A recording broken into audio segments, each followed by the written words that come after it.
ডিউটিতে গিয়ে নিজের সন্তানের লাশ উদ্ধার করলেন পুলিশ কর্মকর্তা বাবা। কিশোরগঞ্জে এক হৃদয় বিদারক সড়ক দুর্ঘটনায় প্রাণ হারিয়েছে এক স্কুল পড়ুয়া শিক্ষার্থী।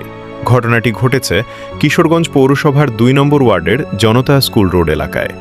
প্রত্যক্ষদর্শীদের তথ্য অনুযায়ী একটি ট্রাকের চাপায় ঘটনাস্থলেই ওই শিক্ষার্থীর মৃত্যু হয়। দুর্ঘটনার খবর পেয়ে আইনশৃঙ্খলা রক্ষায় দায়িত্ব পালন করতে ঘটনাস্থলে ছুটে যান এক পুলিশ কর্মকর্তা।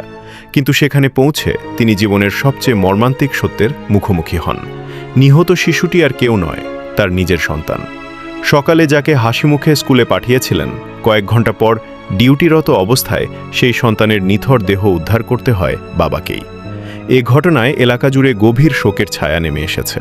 স্বজন, সহকর্মী ও স্থানীয় বাসিন্দারা এই মর্মান্তিক ঘটনায় শোক প্রকাশ করেছেন। দুর্ঘটনার প্রকৃত কারণ জানতে পুলিশ তদন্ত শুরু করেছে। এদিকে অভিযুক্ত ট্রাক ও চালকের বিরুদ্ধে প্রয়োজনীয় আইনগত ব্যবস্থা নেওয়ার প্রক্রিয়া চলছে বলে জানা গেছে। নিউজঘর ২৪-এর পক্ষ থেকে নিহত শিক্ষার্থীর আত্মার মাগফিরাত কামনা এবং শোক সন্তপ্ত পরিবারের প্রতি গভীর সমবেদনা জানানো হচ্ছে।